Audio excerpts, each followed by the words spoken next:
You ready? I guess so. Let's do this.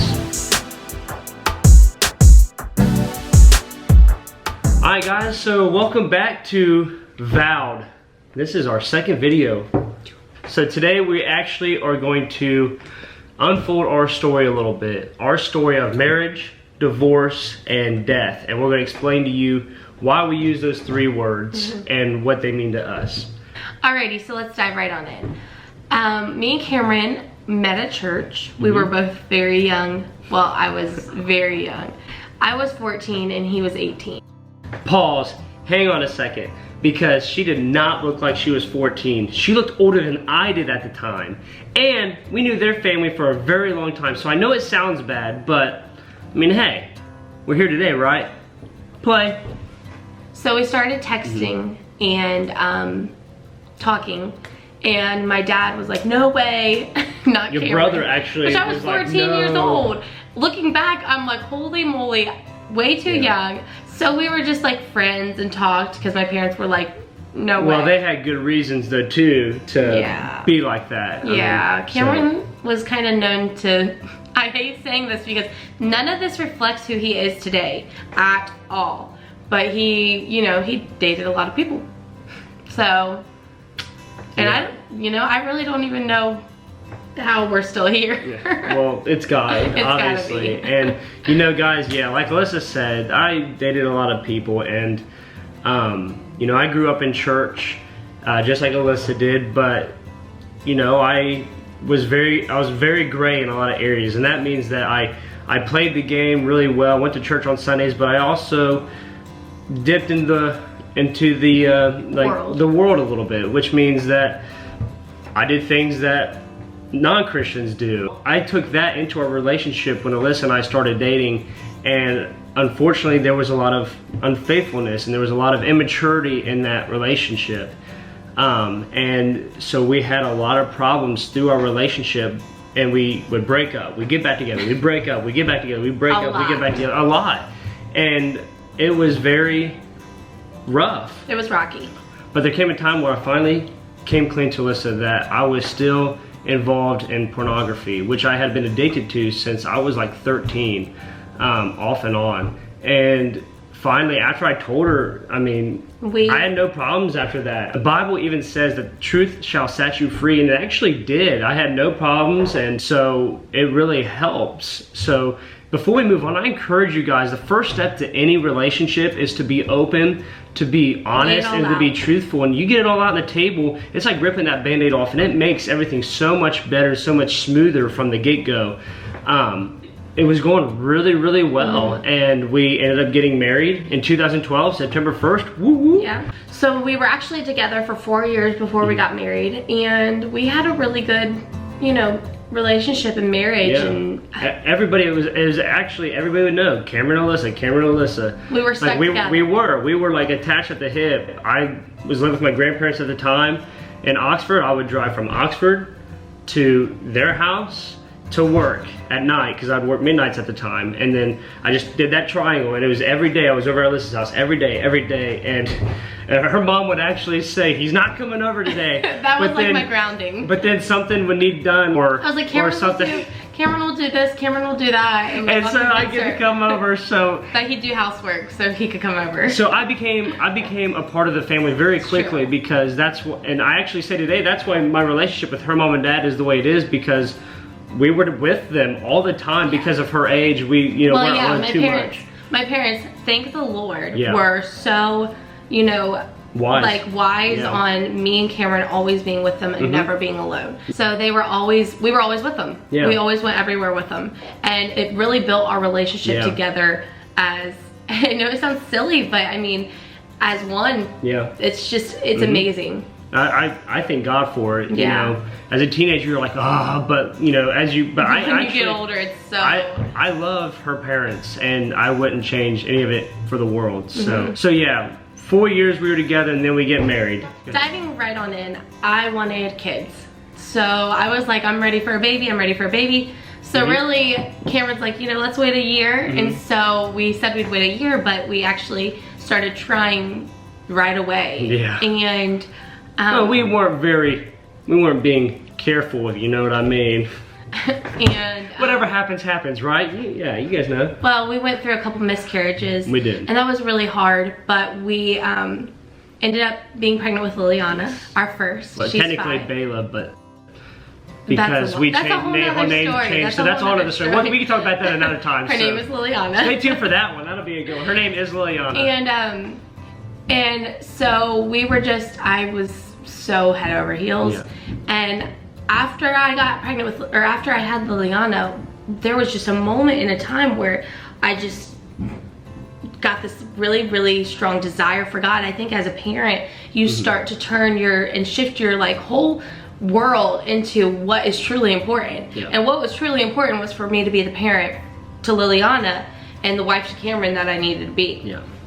I can attest to this, that she was amazing. I mean, she would get up, she'd pray, she would fast constantly. I mean, I'd wake up and see her out praying, you know, for whatever, you know, need to be prayed for, just in general, just to build her relationship with God. And to be honest with you, we believe it was a time that God was preparing her for what was going to happen next.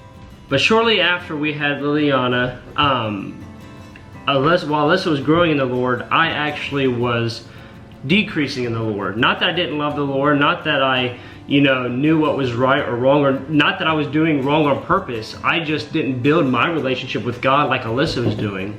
And we started having a lot of really, I want to say, disagreements. We started kind of like not seeing eye to eye. It's really not like we were fighting a whole bunch. We had a couple fights. Yeah. Like big fights, but we weren't, a couple dozen. Yeah, we just weren't unified. Yeah, and there was one point where Cameron kind of was coming, like he started to say something, but it didn't fully come out. And so it kind of bothered me. And so, I mean, I was praying for the situation and everything. And then we ended up pregnant with Liam, our second, and he is 3. Yeah. He is amazing. Yes, he is. And leading up to getting pregnant with Liam, I let my guard down and I started to allow things. The enemy works slowly. He works as like a python would. A python would slowly wraps itself around you and chokes yourself out. We call that the spirit of python, and it kills you slowly. And so that's what was happening to me. I wasn't growing in the Lord. I was more focused on just things that I liked, like sports or other things. But by doing that, I was taking my focus on what was important, being my wife, God most importantly. And that resulted in me looking up more things that wasn't appropriate, and allowing thoughts to come into my mind that weren't appropriate and not getting them out right away. Because see, the enemy can put things in your mind, but it's up to you whether you want to get it out or you receive it. And I was doing a bad job of getting them out. And this all goes back to when you get set free from something, the enemy will come and bring 7 more spirits. And it's harder. It brought it. Whenever Jesus cast out a demon out of someone, he had mentioned that the house is empty, meaning your heart. Yeah. And if you don't fill that space with something, that spirit, the Bible says the spirit comes back with 7 more spirits, and it finds it swept, clean, and empty. So yeah, I was clean and swept up in my heart, but when that spirit came back, it wasn't filled with something else, meaning the Holy Spirit. Yeah. And so that spirit came back in to my life, and I opened up doors to impure thoughts, and to eventually led back into to pornography. And so the first word of our story is marriage. And so we got married, and we just explained that we, you know, got pregnant, we had a baby, and then we actually got pregnant again with Liam. This was the beginning of it all. And when I was just in the beginning of my pregnancy with Liam, he came clean about some things, but not completely everything. And so we kind of separated, not completely, because we wanted just some time. We were still in the same house, we just kind of slept in different areas. And it was a really, really hard time, because I just felt like my whole world was coming down, because someone you love isn't completely being honest with you. And we started having some trouble with our pregnancy and going through that. So really every single child of ours has been a high-risk pregnancy. And the stress of it all too did not help the pregnancy. So I think it also kind of brought everything down to where I didn't even want to know anything really until like we were done with the pregnancy, because it It was rough. So before Liam was born, we actually were in the process of moving. And so we had all that going on and everything, and we moved into our new house. We had Liam, and things were going good. And then I just, you know, I already was feeling guilty for things that I knew that I needed to tell her, but I kept pushing it back. After we had Liam, there was like this like pull, and I believe it was the Holy Spirit that just something was not right. It was like, something's not right, something's not right, something's not right. And that part of me didn't even want to know, because I love him so much. I didn't even want a reason to, you know, have to be separated or have to leave. But I just wanted to know the truth also. So I kept nagging at him like, are you sure there's nothing? Are you sure there's nothing? Are you sure? And then finally, yeah, he came clean. And I remember my mom holding me back, because I jumped on top of him. And I don't mean this, I know you women, you just go psycho, and I just went psycho for a moment. My mom was holding me back from him. Yeah. Sorry. And you know, she's pretty strong. I mean, so, and you know, and I don't blame her, even though that we shouldn't. You can hear Liliana. Yeah. Hi, baby. Hey, baby. I don't blame her for being upset like that. A lot of things came out, the things that, you know, I allowed in my mind that I was doing. And, you know. And it didn't really end there. No. So I ended up moving in with my mom. And I didn't feel like it was just me. I think that it was done to. I felt like it was our children, because I wanted my family together. I never, ever, ever wanted my family separated. I always wanted my kids to see their dad and all that stuff. So I was so upset, because I felt like this was something that I had to do. I just wanted him to want me, just me. And so I felt this urgency to show him that I want him to want me. So there was a time that I made a new Facebook with my old name, because I was just so tore up. And I was tore up doing that too. I just wanted Cameron. That's the only guy I wanted. I wanted Cameron. But I felt like I had to show him that. It's not like, I'm just saying like there is so many other people out there, and it's like, I was hurting. And she, you know, she was just desiring for the pursuit of her husband. That's all she was doing.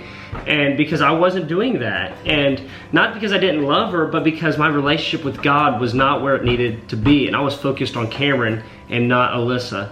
And so that's where it really started to go downhill. The pornography was never an issue. After I came clean and told her about it, I opened up a door of anxiety and compulsiveness, shame, and guilt. We talked about just a few minutes ago about the seven more spirits came. That's 4 right there that came upon me, along with the lust and then the lying and the pride. I mean, that's, boom, 7 right there. And it was horrible, you guys. I mean, so our second word is divorce. We never actually divorced, but Alyssa went to lawyers a couple different times because it got so bad. And when I say bad, I mean that any time I allowed anything into my mind from the enemy, I was spewing it out of my mouth. And it turned into verbal abuse, even though I know that that was not ever what Cameron wanted. You can hear a child. She's done pooping. Yeah, she did. Even though he was, you know, saying all this stuff, I knew Cameron, and I knew that this wasn't who he was. And it was frustrating because I loved Cameron, but I didn't like who he was at that moment. Pretty rough, but it spiraled downward out of control pretty quickly. I mean, because it was negative things to her, about her, and it got pretty crazy in our house. Yeah. You know, there were some physical fights. Liliana just brought us right. She's so silly. To lighten up the mood. Bye, Rexy.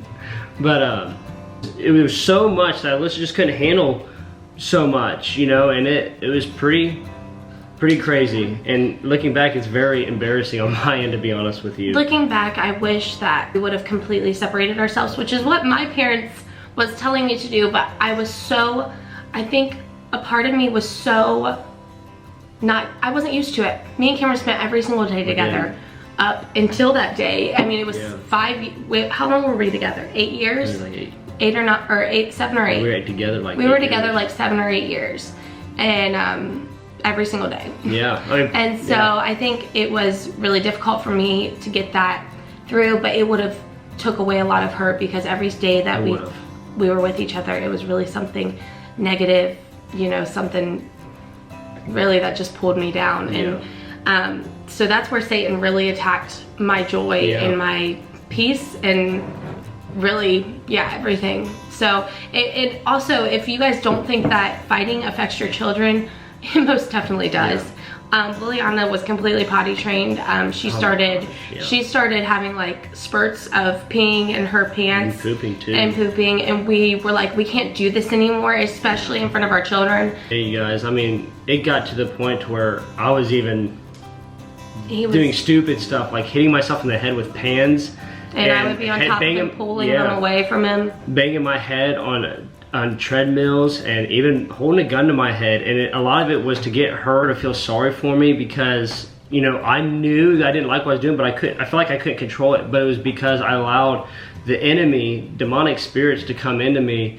And I just want to say a big thank you to not just her and to God, but to her parents, because imagine parents seeing their kid getting treated like this. They stood behind our marriage every step of the way, because they knew the spirituality behind it, and because they knew it wasn't me. They knew the repercussions. And you guys, whenever you go through something, whether you have kids or not, it does not affect just you. It affects your kids. Everyone. It affects your family. Because it tears apart a whole. We're involved in our church. It would have affected our church. I mean, if anything was to happen to us, it would have tore apart not just our marriage, but our kids, and a lot of other things would have been affected by this, you guys. And I think too, with my parents, a lot of the thing is they were so upset, because they were like, Cameron, why would you do this? Yeah. Because they loved him so much.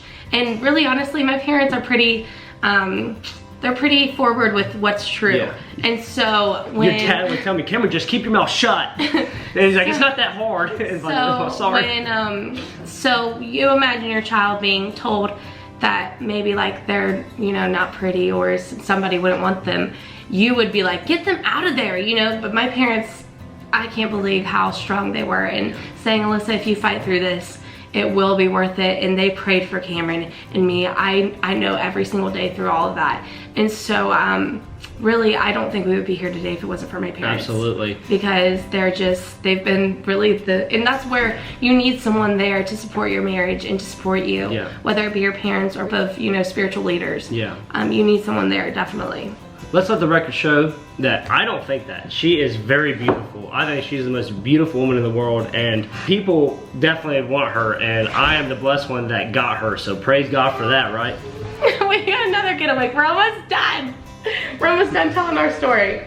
But that was a little bit of a nugget of, you know, some of the stuff that was. Yeah, that's very small amount. Very small. It went on for like 2 years, you guys. 2 years. Yeah. You know, maybe we'll go into more of what it was, because it was really bad. Yeah. It was really, really bad. It was really bad. So moving forward past that, it got to a point to where it was so bad, and finally we were having a revival, and a minister named Jan Venter came, and he started speaking on deliverances and demonic influences and stuff, and I mean, I went ready, because I was sick of it. I didn't want it no more. And he read my mail, and that means that he was in the middle of speaking, and he was standing by me in a service, and he looked at me and he said, you've been knocked down, you've had your spiritual teeth knocked out. And he started saying things like out of nowhere. I'm like, because he just knew, because that's how you know God is real, because this man knew nothing, and he started talking to me like he knew everything. And it was crazy. And so over the days of this revival, you know, we were into it, we were listening, we were still going through some hard things.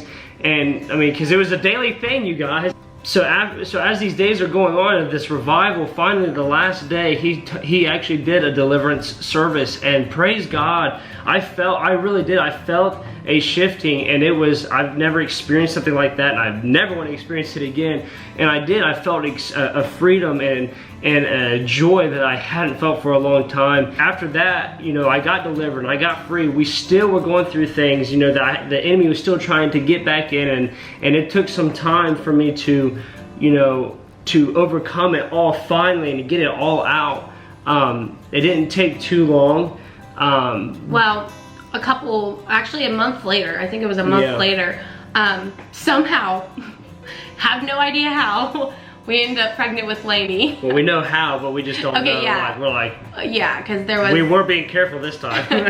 So, I had just had surgery actually on a lymph node, wasn't it? It's like, you know. So I had surgery actually on my stomach, and I guess I was pregnant during the time. They didn't even know. I hadn't started my period, and I was like, okay, well maybe it's just because all the medication, because I'm usually regular. And no. Cameron's like, why don't you take a pregnancy test? And we kind of laughed. She started yelling from the bathroom, no, no. I thought she was kidding, but we wouldn't change. We were still going through a pretty rough time, still a little bit. And so that's why my strength, I did not feel prepared for another baby or even pregnancy, because I had some pretty rough pregnancies. Not compared to other people's, or not even, this whole situation isn't compared to other people's, because I'm sure other people's relationships, I can't even imagine, you know, the things you go through. This is just our story. Right. So after, you know, the pregnancy test and everything, we were doing okay, and there was still some things that would get brought up, and then there was something that, you know, he allowed it, and we had a really big argument. And we were arguing in the car, and it just was pretty rough. And that night I started having extremely bad bleeding. And bleeding to where I thought it looked like a murder scene. We went to the hospital and there was just blood everywhere, and I thought for sure it was over. And I kept praying because the doctor even told us it was over. Yeah, he said this, you know, this is going to end in a miscarriage, and all this stuff. And I was like, I felt this peace. And if anybody knows me, and I know my mom especially, I have a hard time just kind of like, oh my gosh, like what am I gonna do? Or I have to find out the answer. Like if I'm going, you know, like it's just, and I was tore apart, but I also had such a big peace. And we were like, it's gonna be okay. She's, you know, well, not she, because we didn't know. But we were like, it's all gonna be okay, but we have to end this. This has to stop. The arguing has to stop. And from really there on, I think that Cameron, you know, you started to just kind of fight and hold the tongue, and it eventually, it wasn't like he was just completely free and we had no other issues. There were small things, you know, just stupid things, not about you, but it was just stupid things, like oh, this, all that. It might sound silly, but it was a consumption. It was like I was garbage can. It was like, I'm not God. Don't tell me your thoughts and your, guilt. Your guilt. Okay, so it was just it was made up stuff that the enemy made me feel bad for, just to try to bring her back down and open up doors. And so, but what Cameron had to do really was to fight that, because the enemy kept trying to come back while he was still going through that recovery. So it's like, I mean, when you're an addict, you go through a recovery situation, and then your body still has to fight the desire to have that, you know, drug, or to have that what's normal to you. Right. And so you have to fight that to get through to the light. And it was a fight, but really finally the mouth of the enemy got shut, and you guys, our last word is death. Nobody died. But, well, spiritually, there was death. Well, it's not so much spirit, there was life spiritually, really. When we say death, we mean that we each died to ourselves, meaning we stopped doing what we wanted to do for ourselves and started doing it for each other. We started living to serve each other and put all of our selfish desires. And when you live for the other person, oh my gosh, yes, your marriage will never have any issues. Yes, you guys. Okay, not never, well, but you will be there'll be tiny issues that you look back and you're like, those are silly. The issues mean nothing, because you just work through them, you move on, and it's because God is the center of the relationship. The biggest thing here, you guys, is we've gone through a lot. We've been together for almost 11 years now. I mean, coming up on 11 years. And we've gone through a lot. A lot of people thought we weren't going to be together. And I understand why. And honestly, we shouldn't be today. But because God is so awesome, because my wife is a godly woman, because my in-laws prayed and stuck with us, and because honestly I didn't want to give up either, even though I knew what was going on, and I was the issue. I didn't want it either, and so we just continued to fight, and we continued to move through, and we knew the solution. The solution was getting free. The solution was being coming clean. The solution was God and putting Him in the center of our relationship. And the biggest part, well, other than God, was dying to myself, allowing that pride and that selfishness to get out of me. And when I fulfill her needs as a husband, then she will fulfill my needs as a wife. And honestly, I'm speaking to the men right now that are watching this.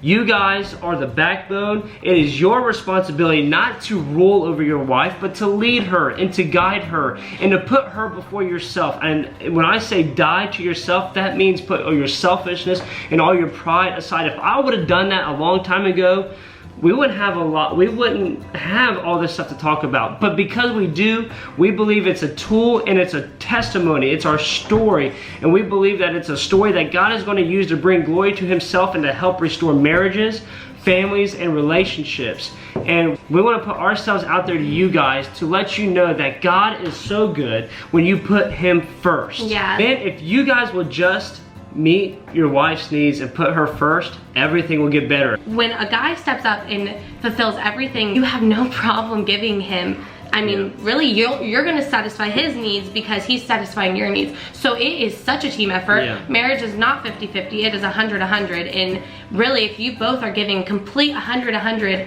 to each other, it's... Yeah, marriage isn't split 50% her job, 50% my job. No, it's 100% my job and 100% her job to make this marriage work.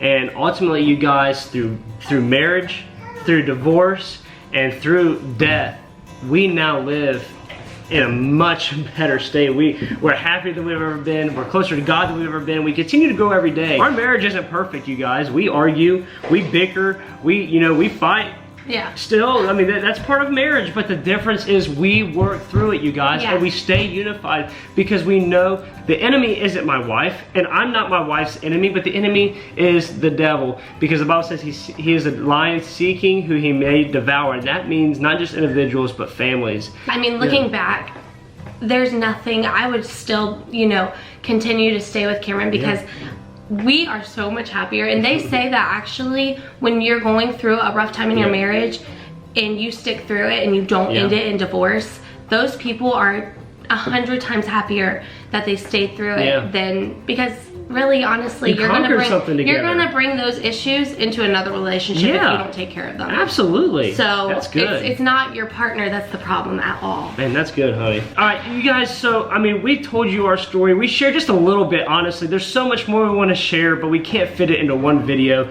We want to write a book together. We want to do more videos. I mean, we're really excited about this. We really feel that God has called us to this.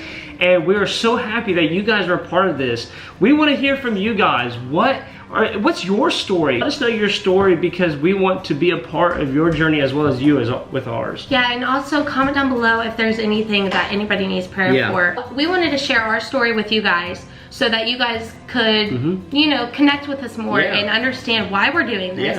And really just get to know us. Yeah, we're not doing this because we have a perfect marriage. We're doing this because our marriage is imperfect and because we went through things. We know things. Hey, baby. We know things, and we may not know everything, but we know what works, and it's God. Period.